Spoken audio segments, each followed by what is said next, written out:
Good morning, everybody, and welcome to today's Sunday Q&A, which I'm now recording for the second time because it's Saturday morning now. I recorded it yesterday afternoon, and then, like a prize tool, deleted the video before I'd uploaded it to free up some space on my phone. Keep things tidy, and then end up doing the same work twice. What a moron. Still, it's no good the first time. It probably won't be good the second time either. There we go. Yeah, bank holiday weekend, everybody. Lovely.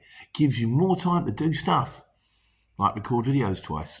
But no, hopefully the sun will be shining, we'll be out having a nice rest, and then it's head down to Christmas. Where's all the time go, eh? Should write a song about that. Right, so in the intro today, I'd just like to say thank you to everybody for all the congratulations, and they're still coming in. Drummer Dem says congratulations, Pete. Shane Harley says congratulations to the family. Mr. Bruce says great news, Peter. It's like this. He said get ready for the emotional feeling that you didn't know about when they put the baby in your arms for the first time. He said there's nothing else like it. I said yeah, I'm going to be a granddad, everybody. I think it's getting close now. It's about, according to the official app on my phone, we're on for about 40 days, give or take. So it's just over a month. So, and Nick, my mate Nick says, Nick the Urban Trucker says, hi Pete, congratulations on the news, going to be a granddad. When Eli grows up, he'll be telling everybody his granddad is a famous YouTuber. Yeah, probably by the time he's about 18, 20, if I live that long, I might have got 10,000 subscribers. I'm not far off 10,000 subscribers. I'm 70 short. I've got this mythical figure of, I don't know why. It's just vanity. I just want to say, if you know anybody who, please subscribe. Get the entire family to click it. Who's this guy, Dad? I don't care. Just click it, all right? We're trying to do the guy a favour. Do it. Don't. I'll get there. I will get there. We might have a little race. Can I get to 10,000 subscribers before the baby's born? There you go. We'll find out. And also goes on to say in the same sentence, congratulations, being a granddad. And by the way, if you're in Booker's in Hatfield, because I see how those two roll on. He says if you're in Booker's in Hatfield, you can always use the canteen while you're getting loaded. You can get a full English breakfast or pretty much anything you want for next to nothing. It's down the side opposite the staff car park. So if you're ever in Booker's in Hatfield, you go through the gate, and there's a great big thing in front of you. You can go right or left, it's not one way. I tend to go right down to the tobacco door, which is bays 32 to 38, 32 to 40. If you're down there, just around the corner, that's the staff entrance, and I believe the canteen's in there. I don't eat till I get home. I get up in the morning, and I'm weird. I can get up at 1:10 I started on Tuesday this week, and I don't get hungry till I get home. But it doesn't matter whether I get home at 2 o'clock or 7 o'clock. The second I get home, I'm hungry. It's just weird. But no, I don't tend to eat. When I'm on the road, I eat enough when I'm not. So I will be over the bank holiday weekend, certainly. I think Monday afternoon we're going to the pub. Yay! Right, so there we go. So we're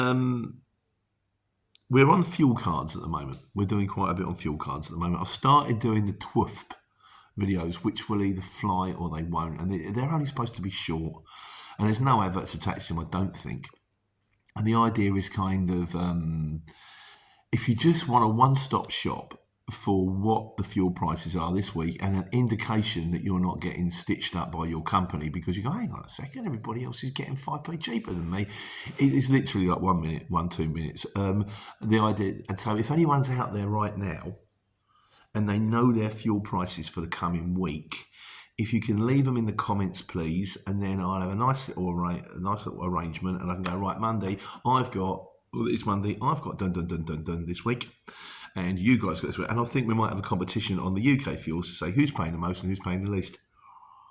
I spoke to Nick about that as well. Apparently, the way it works with UK fuels is they're individual companies, because my Watson's card is a UK fuels card. I've got Watson's card now.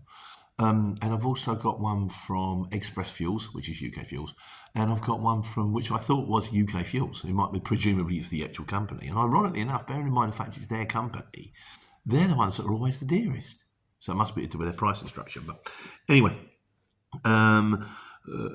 Mauritius Ellis, he says his UK Fuels came in at 107 this week. And White Man Vanity, because I said around about the 110. He said 110 sounds high. He said, I've got 3 cards. Silvery Key Fuels was 105.63. Drive Card UK Fuels was 105.7. And Watson's was 106.12, which is strange because Watson's tends to be the cheapest, but not in this case. He says, I never call them to reduce prices. Just use the cheapest each week. I don't pay any fixed rates annually. The 3 cards take it in turns to be the cheapest. I guess they probably see you're not using it, so they knock the price out of it, maybe. I don't know. Weird that Watson's told you they're charging you 108 this week. I can only imagine that it was led by something you said in the discussion, or they've not given you the cheapest card. The red card. Though I have got the red card, but I will watch it, and they say you can help me. You can go. I'll go. Oh, Watson's are coming at 108, and then you'll be. Oh, but Watson's 106, 106, 106. And I ring. I go, right. I've got to ask you a question. Why am I paying 108 when everyone else is paying 106? Informed customer.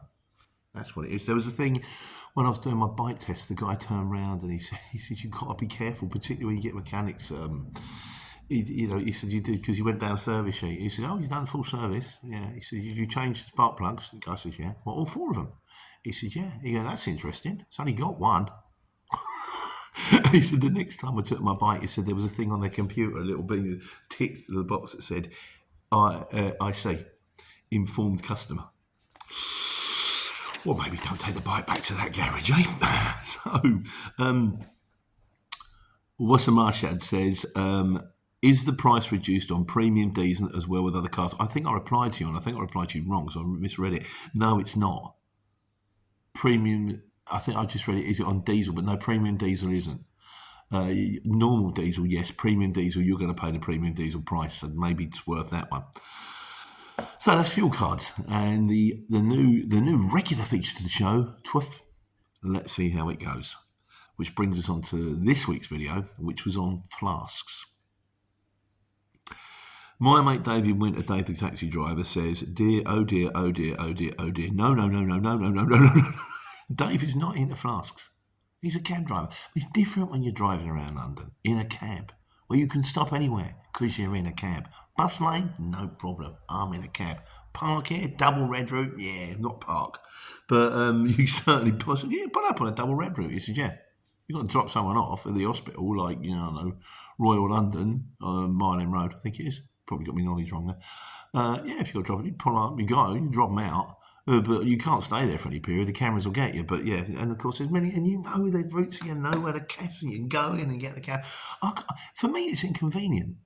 I want to maximise my work. I want to be on the road as much as possible. And if I've got to put into a services, because you can't drive through the drive-through, you take the barrier out. Or the canopy. So you sort of put in the services, get out the lorry, walk to Starbucks, stay in your Starbucks, try work and try and figure out how to order coffee in Starbucks. Eventually get a coffee, leave 10 quid lighter, get back in the lorry. I've done you could have it on a break, but I've done 10 minutes and 10 quid. Alternatively, in the morning, the brew flasks, being cleaned, the green and the blue, I have to get up about 5 minutes earlier to make them.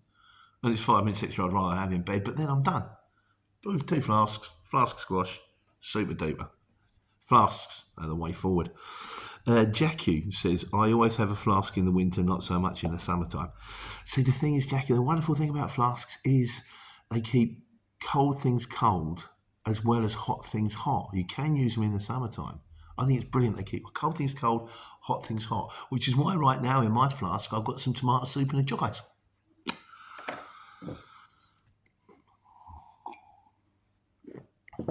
Your glass is steamed up. No, that's right. Mark Smith says, he says, I take a brew with me in a china mug and maybe get one from Greg's later. Does it not spill out? I mean, then you've got the problem of if it's not sealed or anything like that. You get you get it in the van, and then you're driven down the road, and half the tea's disappeared, but your dashboard's wet.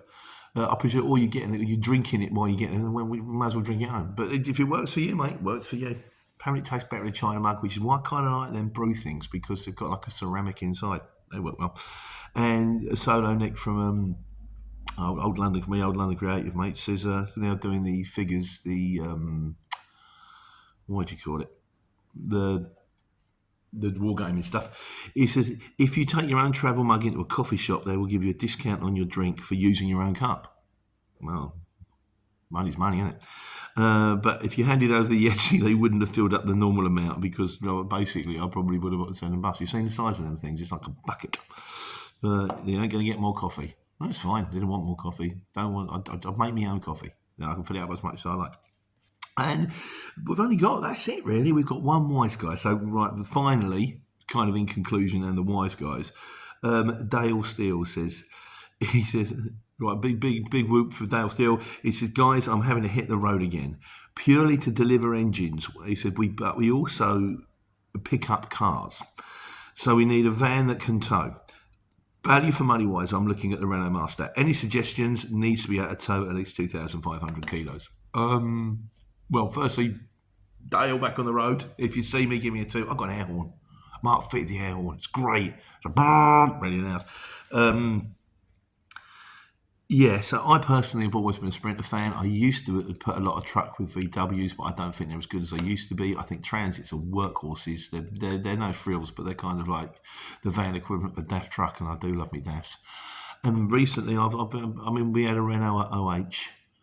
And yeah, I like the Renault. The Renault was actually, it drove well. It carried the weight. It had like it had the right bits and pieces around you, beefing a bottle of water. The display was right. I drove because I had to do a job this week going to Bourne, and for reasons too boring to go into, I left the lorry at OH one night, and I went home in their van, and it was a Vivaro. Didn't like the Vivaro. It's got like this thing on the dashboard which has got all your Bluetooth and all that kind of stuff. And it looked like something out like the 80s. I'm just like, and the cup holders were down here and a little bit shallow, and there was nowhere for the bottled water, and so it really felt like really basic. It's just like, yeah, no, not a fan for it. So that's it. Have a wonderful bank holiday. Like I say, if you do know your fuel prices for next Monday, if you can please leave them in the comments. And then what I do when I do TWIP on Monday or possibly Tuesday, because I might forget because it's the bank holiday, we'll all know what fuel is the cheapest. That way we can save money while taking care and taking money.